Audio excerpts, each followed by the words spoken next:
Hi guy, this is part 7 of my Japan video blogs. Basically it's been one hell of a long day. It was supposed to be the take it easy day before we flit off to Hiroshima tomorrow, which is the place of the American nuclear bomb on Japan. But yeah, so what did we do? Well, first of all, I've been looking around the local area in the Tokyo Guide, and there's a place known as the Japanese Sword Museum. It was about, well, it's supposed to be about a 15-minute walk away, but again with my dodgy leg it was good 30 to 40 minutes distance away. We did all the usual research, found out where it was and hobbled all the way around there.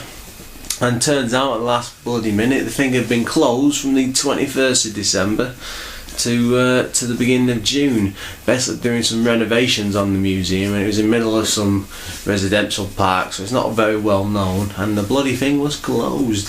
So all I managed to get away with for it was a leaflet. I'm just looking around, I don't know where I put it, but I was gutted, to be honest. I'm a big fan of Katana's Japanese swords. I'm really looking forward to seeing that, one of the highlights of the trips, but it was not to be. And again, it's not open until June, so I'm never going to see it unless I come back to Japan. But to be honest, if I did, I wouldn't be coming to Tokyo. I'd be going to northern parts of the country and, you know, exploring and stuff. So, well, you know, c'est la vie. Then in the afternoon, as you probably know from the previous blogs, I've been trying to get down to hard off, you know, which is a bit like cash converters if they're in the UK, and been made a bit legendary by Luke Morse paying a few visits. But I did email him. He didn't manage to get back to me in time. He hasn't by now, so God knows if he has before I come back. But with all the other trips I'm doing, I'm just not going to have time after today. A lot of the problem is the internet access we've got is rubbish in the hotel. Really poor connections, and from the little bit I've been able to make of my own, because it's all set up on Japanese PCs, you can only connect through the rubbish Japanese connection they've got, and it's a nightmare, to be honest with you. You know, you're lucky if you can get any form of English on it at the best of times, and it's very difficult to change what you can find into English, and just try to find the local hard off site which is purely Japanese and then translation has been a nightmare. And what information we did get was for a place called, I think it was Uzimez. There was a station, it turned out it was a station name, but before we actually set off, the best translation we could get was to go to this place and then try and walk there from this station. But again, it was all broken English, very, very poor. And the best we could find out was to go to one station and walk to this other place, which turned out was the wrong place. And when we spoke to a local cop there, our policeman at the time, he told us it wasn't in that area. And it would just turn out to be a wasted trip, so a bit of a wasted afternoon. And when I finally got back, I managed to get onto the lounge, and as you can probably imagine, with only 4 computers in there and loads of Americans and Japanese travellers and all the rest of it, it's very, very difficult to get on a PC for more than a short period. And it turned out we'd actually gone to the wrong place, and we needed to go to this area, catch a train onto this other area, which with the limited tourist guides I had with me at the time, it just wasn't to be. And it turned out we should have gone to another train station and caught a line onto such and such, and it just never happened. So in the end, the closest I could get to hard off was a place called Book Off, which is the same company, which but instead of games and retro stuff and gear, he just completely packed with books. And I did think it was funny when we finally got to one. I had a look down of all these aisles of like anime and manga books and so on, and they were absolutely ram-packed of people coming, you know, salarymen coming out of work and spending all the time in there reading. I did manage to take a picture.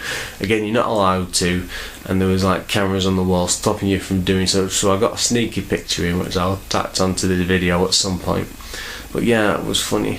Bit of a depressing day, but we did go on to try out some Japanese food known as Ramen, which I'm sure you've heard is quite popular.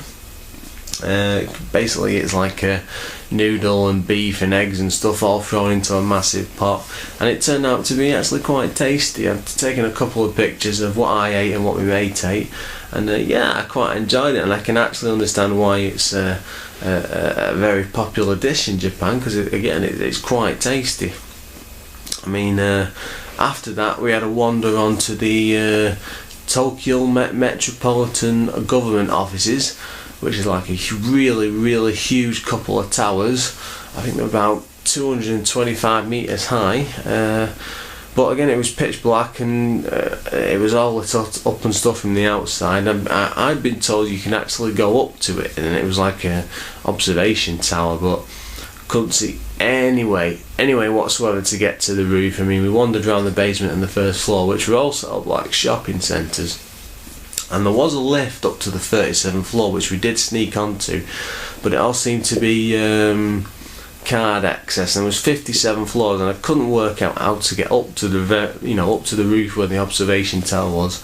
And we tried having a wander around, but again it was dark, and nothing was signposted or lit up or anything, so you couldn't actually work out how to get to the other towers and get to these so-called observation decks. So again, we just had to give it a miss, I'm afraid, and wander back to the hotel. Again, it was a good distance, and with my leg I was absolutely knackered by the time I got back.